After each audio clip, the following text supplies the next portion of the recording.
Guys, ngeri banget ini guys. Perang makin lama makin panas. Sekarang udah mulai banyak nih kilang-kilang minyak yang kebakaran, meledak di bom. Dan ini kalau terus-menerus berlanjut udah pasti dong harga minyak dunia bakal naik tinggi. Dan negara-negara yang gak punya minyak bakal makin menderita kerugian. Karena mereka harus belinya pakai dolar. Dan mereka harus impor minyak dalam jumlah besar. Tapi lu tahu gak sih, kalau makin banyak kilang minyak yang hancur di Timur Tengah, justru malah ada loh negara yang diuntungkan. Negara Timur Tengah sendiri.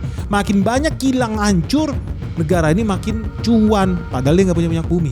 Dan lu penasaran gak sih gimana caranya negara yang satu ini meskipun tidak punya minyak tapi justru malah cuan gede kalau perang ini makin brutal dan makin banyak kilang minyak yang hancur. So kalau lu penasaran, jangan di skip video ini, let's check this out. Jadi teman-teman, kemarin ya harga minyak dunia itu udah resmi naik, bahkan tembus lebih dari $100 per barel. Ya meskipun belakangan hari ini mulai agak berkurang ya, 86-88 dolar per barel. Tapi teman-teman udah bisa lihat bahwa orang rela bayar premium, orang rela bayar mahal buat minyak bumi. Dan gue yakin harga minyak dunia bakal segera naik lagi loh ke $100 per barel, bahkan lebih. Dan teman-teman tahu dong alasan pemicunya apa tiba-tiba harga minyak naik? Ya karena Selat Hormuz yang bertanggung jawab terhadap 1/5 alias 20% dari jalur keluar masuk minyak dunia ternyata ditutup, diblokade sama negara Iran. So kalau teman-teman lihat arus lalu lintas kapal di sana ya berkurang drastis. Kecuali kapal lu made in China ya, kapal lu kalau ada benderanya Cina, lu aman lah lewat sana. Tapi kalau lu bukan kapal Cina, siap-siap aja lu dibom. Dan kenaikan minyak ini gue yakin bakal makin parah. Kok bisa? Karena makin banyak kilang-kilang minyak di Timur Tengah yang diserang, yang menjadi target di dalam perang ini. Bahkan Israel juga bermain guys, mereka sampai ikut-ikutan selip-selipin rudal lah dikit-dikit supaya makin banyak hancur kilang-kilang minyak Arab ini. Kenapa ya? Bahkan kemarin sempat heboh loh, Israel itu disebut mendalangi serangan drone ke kilang minyak yang ada di Arab Saudi. Dan Arab Saudi juga langsung mengeluarkan hasil investigasinya. Ternyata memang agen Mossad bermain di sana. Jadi ini Operation False Flag guys.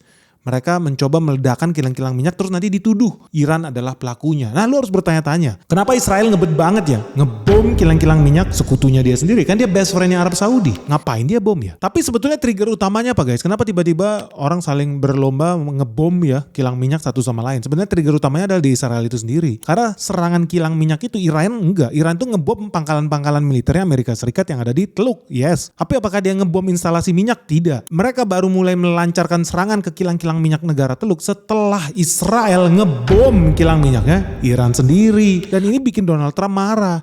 Donald Trump bahkan langsung komplain nih sama Israel. Dia gak setuju kalau kilang-kilang minyak itu yang ditarget. Ya jangan Donald Trump juga takut di-impeach guys, dikudeta kalau harga minyak di Amerika Serikat makin lama makin mahal. Atau ini versi lain nih, menurut penasehat yang ada di Gedung Putih, Donald Trump itu marah karena sebetulnya Donald Trump itu pengen minyak itu ya tetap dijaga di sana. Apa gunanya Amerika Serikat ngambil alih Venezuela kalau minyaknya udah habis kebakar guys? Nggak guna dong, infrastruktur kan harus tetap di sana. Kalau nggak apa gunanya lu menjajah negara lain kan?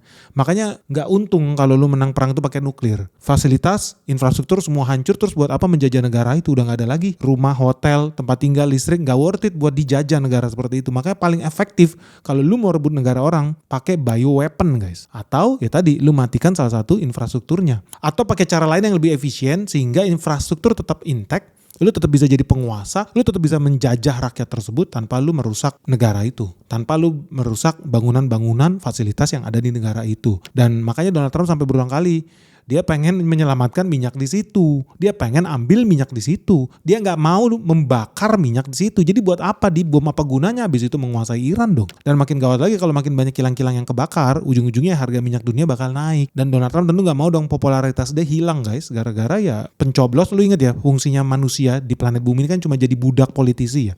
Pergi ke tempat coblos supaya memilih orang yang akan menjajah mereka selanjutnya, kan begitu di Amerika Serikat. Tapi casingnya seolah-olah ada demokrasi. Padahal lu tuh gak ada demokrasi, lu tuh gak ada pilihan. Mau kandidat lu dari Partai Republik atau Partai Demokrat, ujung-ujungnya cuma karyawan oligarki kok. Siapapun presidennya. Tapi serunya guys, meskipun Israel ngebom kilang minyak Iran, apakah Iran bertekuk lutut? Menyerah? Ternyata tidak. Oke, silakan aja kalau lu mau perang kilang, mau saling hancur silakan aja. Tapi lu siap-siap ya, harga minyak dunia bakal tembus $200 per barelnya. Wis, ini bakal banyak negara yang bubar sih guys. Jujur aja. Kalau harga minyak tembus $200 per barel. Dan Iran gak main-main loh, dia pede. Dia berani nantangin Amerika, silakan. Oh lu mau nyerbu Iran, silakan, ini karpet merah. Kirim pasukan khusus lu mendarat di sini. Siap kita. Semua diladenin, semua diiyain sama Iran. Gak takut mereka. Lu lihat aja nih pidato pejabat militer Iran. که با گسترش جنگ در منطقه اعلام کردیم منتظر بشکه‌ای $200 باشید چون قیمت نفت تابع امنیت در منطقه است که منشأ ناامنی شما هست. Tapi guys, kenapa penting banget sekarang kita ngomong minyak ya? Harga minyak dunia yang melonjak itu ternyata ada satu negara nih di Timur Tengah yang cuan gede. Kalau makin banyak kilang minyak yang meledak. Karena negara ini gak punya minyak, tapi dia punya satu teknologi yang paling canggih yang menjadikan negara-negara di Arab bertekuk lutut. So buat teman-teman yang belum tahu ya, ada loh komoditas yang lebih penting daripada minyak bumi. Dan memang teman-teman tahu lah negara Timur Tengah itu kan kaya banget soal minyak. Lu pergi ke sawah, lu pergi ke halaman rumah lu ngebor aja keluar minyak guys. Sama kayak di Indonesia lah. Tapi bedanya kalau di Indonesia, lu pergi ke halaman rumah lu ngebor, lu tau gak keluar apa? Keluar air. So kebalikannya dengan di Indonesia. Di Arab harga 1 liter air minum itu lebih mahal guys dibanding 1 liter minyak. Jadi dari sini udah tahu ya negara Arab itu oke hebat kayak minyak bumi. Tetapi ternyata mereka kesusahan mendapatkan air minum. Nah kenapa di negara-negara Timur Tengah susah dapat air minum? Kenapa di sana harga air minum lebih mahal dibandingkan harga minyak? Ya teman-teman wajar aja lah. Di Indonesia lu tahu ya kita negara tropis. Ada musim apa? Kita punya musim hujan. Kita punya hutan tropis. Di Indonesia rata-rata curah hujan dalam 1 tahun itu bisa sampai 3.500 mm. Tetapi di negara Arab Saudi dalam 1 tahun curah hujannya cuma 100 mm. Jadi curah hujan di Arab Saudi itu cuma 3% daripada Indonesia. Uni Emirat Arab curah hujannya cuma 120 mm. Artinya negara seperti Indonesia ini itu bisa mendapatkan air hujan 40 kali lipat lebih banyak dibandingkan negara-negara yang ada di Teluk. Sedangkan di wilayah Arab ya bahkan bisa sampai lo berbulan-bulan gak ada hujan. Akibatnya lo tau dong gak ada yang namanya di Arab ya, Timur Tengah itu gak ada tuh yang namanya sungai yang besar, lebar, panjang, sungai-sungai permanen lah. Gak ada. Lu bikin bendungan juga percuma. Lu mau isi pakai apa? Pasir. Nggak bisa. Sementara kalau mau ngebor air tanah ya jumlahnya juga sangat terbatas guys. Makanya teman-teman jangan heran kalau belajar geografi ya. Sungai besar itu di Timur Tengah itu hampir nggak ada loh. Dan ini sangat berbeda dengan Indonesia. Kita punya banyak, ada Sungai Mahakam, Barito, Kapuas, Musi. Kenapa kita bisa punya sungai-sungai besar? Karena ternyata curah hujan di Indonesia itu konstan, selalu ada. Sungai-sungai ini sumber airnya berasal dari hujan tropis yang stabil sepanjang tahun pasti ada. Makanya lu nggak pernah lihat yang namanya Sungai Musi itu kering, nggak mungkin. Kalau di Arab bisa berbulan-bulan. Jadi di semenanjung Arab ya hampir nggak ada lah sungai permanen. Mungkin adalah sungai wadi. Tapi itu pun baru ada air kalau musim hujan doang guys. Bisa nunggu berbulan-bulan tuh baru datang yang namanya hujan. Jadi dari sini udah bisa tahu ya di Arab itu sumber air yang alami sangat-sangat minim sekali. Artinya ya negara-negara Arab ya kalau nggak bisa ngandalin air sungai, nggak bisa ngandalin air hujan, mau nggak mau apa? Ngandalin air laut. Tapi kan air laut itu asin guys. Akibatnya tahun 1970-an ya negara-negara Timur Tengah ini karena banyak duit, mereka mulai belajar bagaimana cara merubah air asin menjadi air tawar. Itulah mereka mempelajari teknologi desalinasi. Artinya teknologi buat menghilangkan kandungan garam dari air asin itu. Pabrik-pabrik desalinasi ini mulai masif dibangun di tahun 1970-an. Nah, fungsi pabrik-pabrik desalinasi air laut ini ya tentu saja merubah air laut menjadi air yang layak minum, air yang bisa dipakai buat irigasi di sawah, air yang bisa dipakai buat kebutuhan industri pabrik-pabrik mereka. Proses desalinasi ini artinya mereka harus belajar, mereka harus bisa menghilangkan kandungan garam, kandungan alga, rumput laut, atau kontaminan lain lah yang ada di laut. Menggunakan proses apa? Proses pada umumnya proses pemanasan. Jadi buat teman-teman lu juga bisa sebetulnya. Kalau teman-teman lihat pabrik garam ya, lu pergilah ke laut sekali-sekali, ambil tuh 1 gayung air garam, air laut, lu rebus di rumah lu. Kalau lu biarin sampai kering, lama-lama akan kesisa endapan garam, pasir, racun, mikroplastik tuh kesisa tuh di panci lu ya. Tapi kalau lu tampung uap yang lu hasilkan dari proses pemanasan itu, lu tampung nih uapnya. Uapnya ini kemudian mengendap juga. Gas uap itu lama-lama bisa berubah jadi air tawar, karena itu adalah uap air yang panas. Nah ini salah satu proses desalinasi menggunakan proses pemanasan guys. Nah dari sini udah tahu dong kalau lu lihat peta dunia, siapa sih yang punya kapasitas desalinasi terbesar di dunia? Tentu saja bukan kutub utara ya. Kutub utara lu tinggal makan aja tuh es mencair di mulut. Selesai, nggak ada krisis air bro di situ. Tapi tentu saja negara-negara Arab, negara-negara Timur Tengah. Jadi teman-teman bisa lihat di layar kaca, menurut data yang negara Middle East, negara Timur Tengah punya hampir 5.000 pabrik desalinasi. Berbeda dengan negara-negara tropis nih, seperti Asia Tenggara, Indonesia, Amerika Latin ya mereka nggak perlu banyak pabrik desalinasi karena air hujannya juga udah cukup banyak guys. Makanya jangan heran ya, mereka perlu banget yang namanya air. Bahkan menurut laporan rahasia nih, dokumen rahasia CIA di tahun 1983, mereka itu udah bolak-balik memantau pergerakannya negara-negara Timur Tengah dan di situ mereka udah bikin statement loh CIA. Bagi negara-negara Teluk ini, gangguan terhadap proses desalinasi itu jauh lebih fatal dibandingkan industri lainnya, dibandingkan gangguan kalau ada serangan ya di komoditas lainnya. Jadi dari sini teman-teman udah bisa lihat ya bahwa ada yang lebih strategik buat negara Timur Tengah selain minyak, yaitu apa? Pabrik air bersih.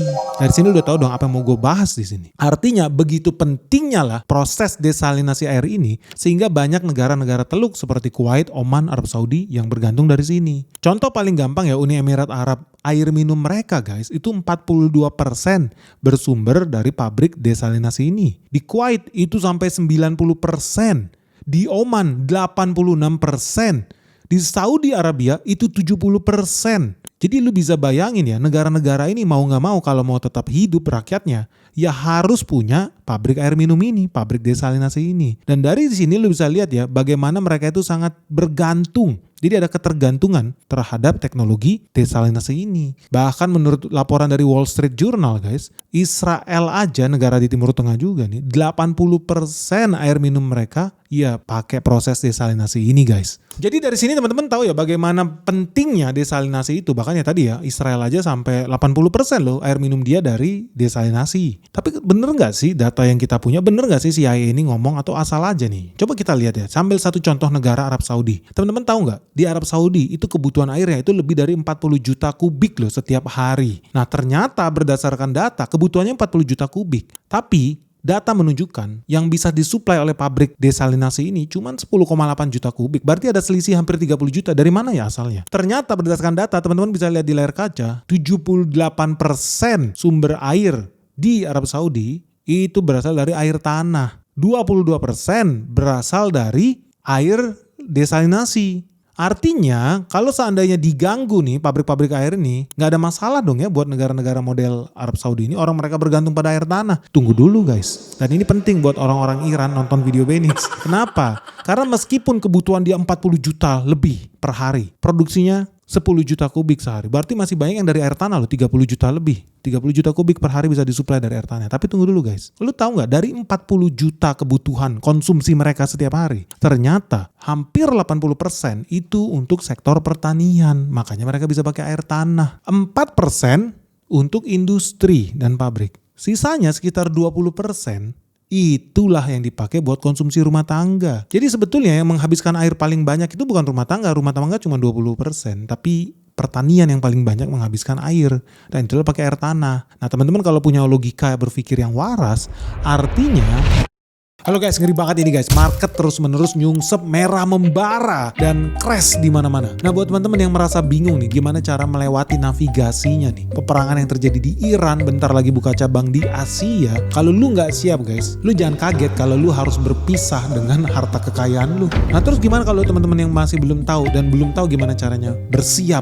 menuju dunia yang makin kacau ini? Jangan sampai lu investasi lu terganggu. Segera gabung di Benix Investor Group. Karena apa yang terjadi di market crash hari ini merah membara sudah gue share dari tahun lalu, dan hari ini semua berjalan sesuai skenario yang gue ajarin. So buat teman-teman yang pengen tahu gimana caranya cari cuan ya di era perang dunia 3 ini, segera daftarkan dirimu sekarang juga hanya di www.benix.id. Karena cuma di sini ya kita bakal ajarin lu gimana cara investasi yang benar. Kita bakal ketemu dengan direksi-direksi perusahaan top yang ada di Indonesia. Kita akan ajak lu buat site visit, temu emiten, bahkan kita ada acara sebentar lagi gala dinner bersama seluruh investor di Benix Investor Group. So tunggu apa lagi guys? Orang dari luar negeri aja berbondong-bondong buat ikut Benix Investor Group. Masa lu ketinggalan? Benny Batara, the founder of the Benix Investor Group. Yuk buruan segera daftar di Benix Investor Group sekarang juga.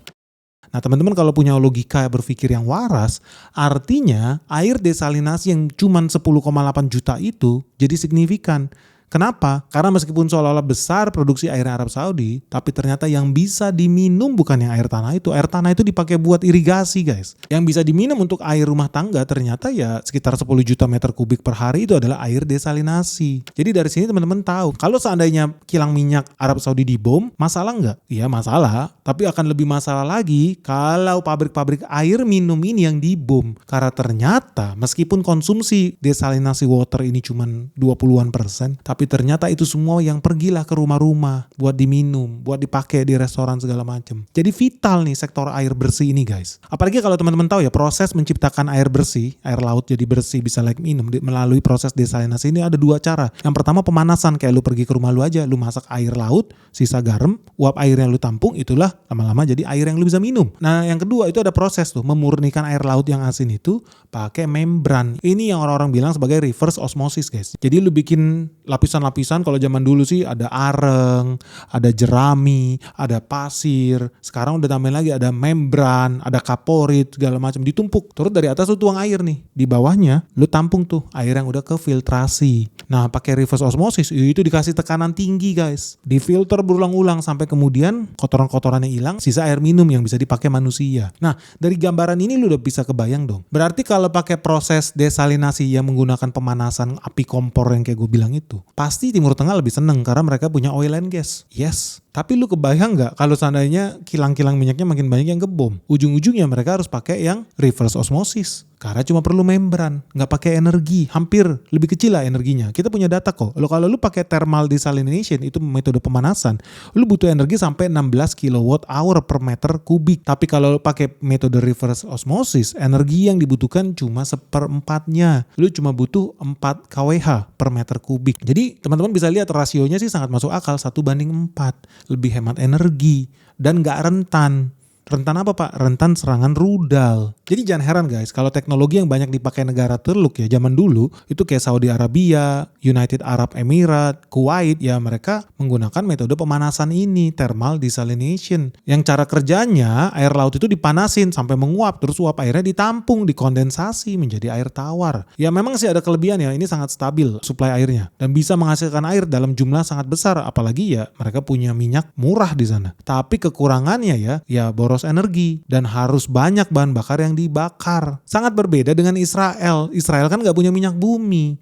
Jadi teknologi yang digunakan negara Israel adalah teknologi reverse osmosis dan begitu canggihnya mereka, bahkan ya mereka punya banyak pabrik-pabrik besar desalination water ini. Contoh ya, Sorek Desalination Plant, Askelon Desalination Plant, Hadera Desalination Plant. Jadi banyak pabrik-pabrik canggih yang bisa merubah air laut menjadi air siap minum adanya di Israel. Cara kerjanya tadi yang gue bilang, air laut ditekan melalui membran, filter-filter yang sangat halus. Garamnya tertinggal, kotorannya tertinggal, yang keluar tinggal air tawar siap minum. Dari sini bisa kita lihat lebih hemat energi, biaya produksinya lebih murah dan gak bergantung pada minyak Arab. Cuman ya kekurangannya tadi ya, membrannya ya harus sering diganti apalagi kalau udah kotor. Tapi karena lu tahu yang namanya negara Israel itu pinter banget warganya, akan lakukan segala cara buat bertahan hidup. Ujung-ujungnya apa? Teknologi reverse osmosis di Israel tuh sebegitu canggihnya sampai negara-negara tetangganya di Timur Tengah harus ngemis kalau pengen minum. Ya lu lihat aja contoh negara Yordania. Negara yang di depan layar seolah-olah pro-Palestina. Negara yang seolah-olah memusuhi Israel. Padahal faktanya negara ini mau minum aja harus impor air. 50 juta kubik lu bayangin dia impor dari Israel. Jadi meskipun banyak negara-negara Arab ini di depan layar seolah-olah nggak punya hubungan bilateral dengan Israel, seolah-olah aktingnya ya cinta Palestina, anti Israel, kagak. Di belakang layar mereka bergantung hidup matinya kepada Israel. Bahkan bukan cuma Jordan, lu tahu negara Uni Emirat Arab ya, dari tahun 2020 itu udah tanda tangan tuh kesepakatan terkait proyek air Watergen.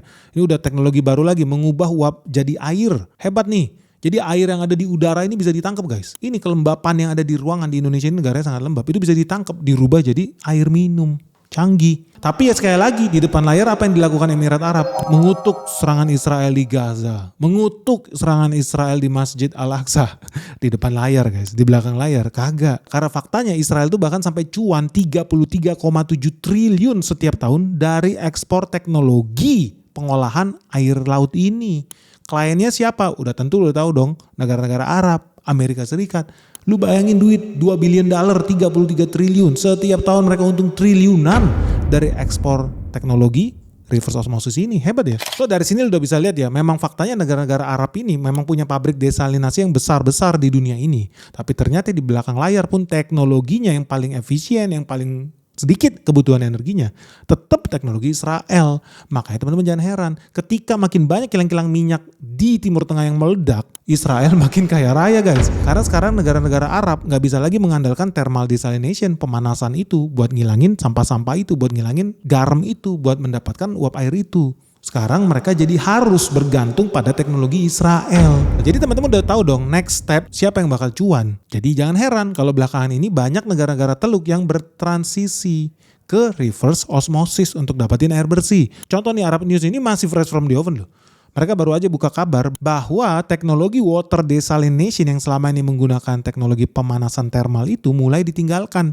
Dan negara-negara Arab mulai menggunakan teknologi reverse osmosis. Negara-negara Arab sekarang lagi nyiapin duit nih 39,3 billion dollar alias 663 triliun untuk proyek-proyek desalinasi yang menggunakan reverse osmosis. Saudi Arabia aja bahkan udah komitmen nih bakal spending 14 billion dollar guys, sekitar 244 triliun nih. Uni Emirat Arab 10,2 billion dollar, sekitar 172 triliun rupiah nih, supaya mereka tidak lagi mengandalkan thermal desalination tapi menggunakan sistem reverse osmosis. Jadi teman-teman, next step menurut gua ya, apa yang akan dilakukan oleh negara-negara Arab ya, mereka itu wajib bukan lagi saling bunuh, saling tembak kilang minyak. Next step mereka itu harusnya saling serang pabrik air minum guys. Wajib itu mereka lakukan. Dan lu gak usah heran kalau nanti lu bakal denger berita-berita bahwa ya banyak pabrik-pabrik desalinasi ini yang akan diserang. Ya mau diserang Israel kayak, mau diserang Amerika kayak, mau diserang Iran kayak, atau yang lainnya. So lu jangan heran kalau kemarin ya tanggal 7 Maret 2026, fresh from the oven,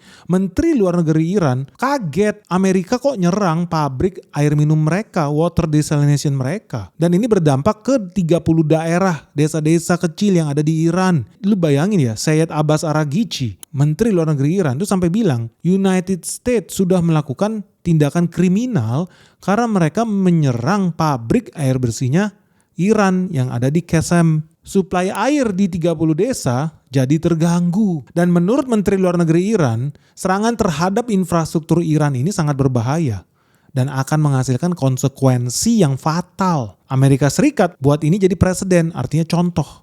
Bukan Iran loh, artinya apa? Bentar lagi Iran bakal melakukan serangan balasan guys. Oh lu udah berani ya, tadinya kan target cuma target militer ya. Oh sekarang lu udah mulai serang infrastruktur sipil ya. Lu mulai serang infrastruktur air bersih ya. Artinya guys, Iran bentar lagi bakal ngebom juga fasilitas air bersih yang ada di negara-negara Arab. Siap-siap lu, bener gak ini kejadian? Dan ternyata bener guys, gak lama setelah fasilitas air bersih Iran dibom, Bahrain bilang pabrik water desalination mereka diserang sama drone-nya Iran.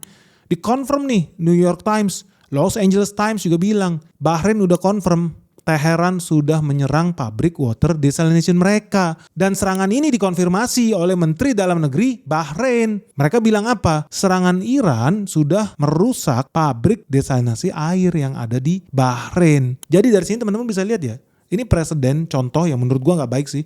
Dan kalau ini dibiarkan berlanjut tadi, bukan cuma terjadi krisis minyak, akan terjadi ya bisa jadi orang banyak yang meninggal karena kekurangan air minum. Orang mungkin sanggup ya manusia ya nggak makan selama berhari-hari. Tapi lu bayangin kalau nggak bisa minum selama berhari-hari. Gimana tuh rasanya? Nah yang jadi pertanyaan ya, kemarin itu banyak orang bilang Indonesia krisis energi, bentar lagi orang jadi panik, orang jadi ngantri ke pom bensin. Yes. Dan kemarin gue lihat banyak di grup-grup WhatsApp juga orang nyebarin hoax Indonesia bentar lagi krisis air. Orang jadi panik. Lu nggak usah khawatir guys, lu jangan takut. Kenapa? Karena kemarin gue udah investigasi, gue pergi ke salah satu instalasi air bersih terbesar di Jakarta. Dan disitu gue udah konfirmasi, gue udah lihat dengan mata kepala gue sendiri, tidak, stok air kita aman. Stok air bersih khususnya orang-orang di Jakarta lu aman. Jadi lu jangan termakan berita-berita hoax itu, please. Benix sudah cek langsung ke lapangan, aman. Bahkan kita punya fasilitas air salah satu yang paling bagus di dunia. Bahkan bisa diminum langsung loh kalau lu minum di pusatnya ya. Sangat bersih, prosesnya luar biasa bagus. Dan gue juga kaget ternyata kita punya teknologi secanggih itu ya. Operational air bersih ya, Pamjaya tuh, wah bagus banget. Dulu gue juga suka bingung, gue bertanya kok namanya perusahaan air minum ya, tapi airnya gak bisa diminum. Beda nih dengan di Belanda. Di Belanda lu bisa shower, keramasan sambil minum guys, air dari shower itu. Tapi kok di Indonesia gak bisa, tapi namanya perusahaan air minum. Pas gue tanya ke sana jelas, clear, ternyata di hulunya airnya bersih, memang bisa diminum. Tapi di hilirnya, di rumah-rumah kalian, itu kan lewatin pipa-pipa. Pipa-pipanya banyak yang udah jelek, dari zaman Belanda, yang udah bekarat, pipa-pipa PVC yang udah busuk, ujung-ujungnya keluar di rumah lu itu nggak layak minum. Lu harus masak lagi. Kecuali ya diganti. Makanya penting nih ada program pipanisasi guys, supaya pembaruan pipa-pipa tua yang ada di Jakarta, ya supaya lu bisa dapat air minum yang lebih bagus. Ya sekarang sih sebenarnya udah bagus ya, cuman ya sayangnya masih banyak pipa-pipa yang perlu diganti tuh. Tapi teman-teman di sini pada intinya adalah lu nggak usah khawatir. Kalau banyak berita-berita hoax di luar sana, gue lihat makin banyak nih influencer-influencer palsu, influencer-influencer bayaran yang pengen bikin lu semua panik. Nggak usah. Kita punya cadangan makanan banyak, Indonesia swasembada pangan. Kita punya cadangan air minum juga banyak. Gue udah cek langsung, bagus sekali kita punya air minum, semuanya aman. Gak usah khawatir lu guys, gak usah gampang panik. Yang gue mau sharing kali ini adalah situasi di negara Arab. Menurut lu ya, kalau serangan-serangan ini terus dilakukan secara masif, dan Timur Tengah bakal segera krisis air nih. Lu udah tahu dong negara siapa yang diuntungkan, tapi ada lagi loh, pihak-pihak lain yang diuntungkan dan memboncengi situasi ini. Dan sebenarnya ada perusahaan Indonesia yang bisa diuntungkan juga guys. Kalau makin banyak negara-negara di Arab yang kesulitan dapat air bersih. Apa ya? Dan menurut teman-teman sekalian, perang di Timur Tengah ini bakal berlanjut selama berbulan-bulan, berminggu-minggu, atau ya kayak Donald Trump bilang, 4 hari juga selesai. Seandainya Donald Trump salah guys. Sebetulnya apalagi sih potensi krisis yang ada? Sekarang kan udah tahu, ada krisis energi, krisis pupuk, krisis air bersih. Tapi ada 2 lagi loh guys, yang banyak orang belum ngeh. Dan kalau krisis air tidak akan merembet ke Indonesia, tapi yang 2 ini bisa jadi merembet ke Indonesia. Teman-teman setuju nggak kalau kita bikin video lanjutan membahas krisis selanjutnya yang bisa datang nih gara-gara perang di Timur Tengah? Nah buat teman-teman di rumah, menurut lu sektor apa sih yang bakal terdampak ya kalau krisis di Timur Tengah ini terus berlanjut? Oil and gas sudah jelas, kita udah pernah bahas. Pupuk udah jelas, kita udah pernah bahas. Air bersih, gue udah bahas juga di sini, tapi nggak berdampak ke Indonesia. Nah 2 terakhir nih, dampaknya bisa sangat fatal loh buat negara kita. Apa nih guys? Tolong share dong pandangan kalian di kolom komentar di bawah ini. Segera like dan share video Benix sebanyak-banyaknya. Jangan lupa subscribe channel kita. Salam sehat, salam cuan, bye-bye.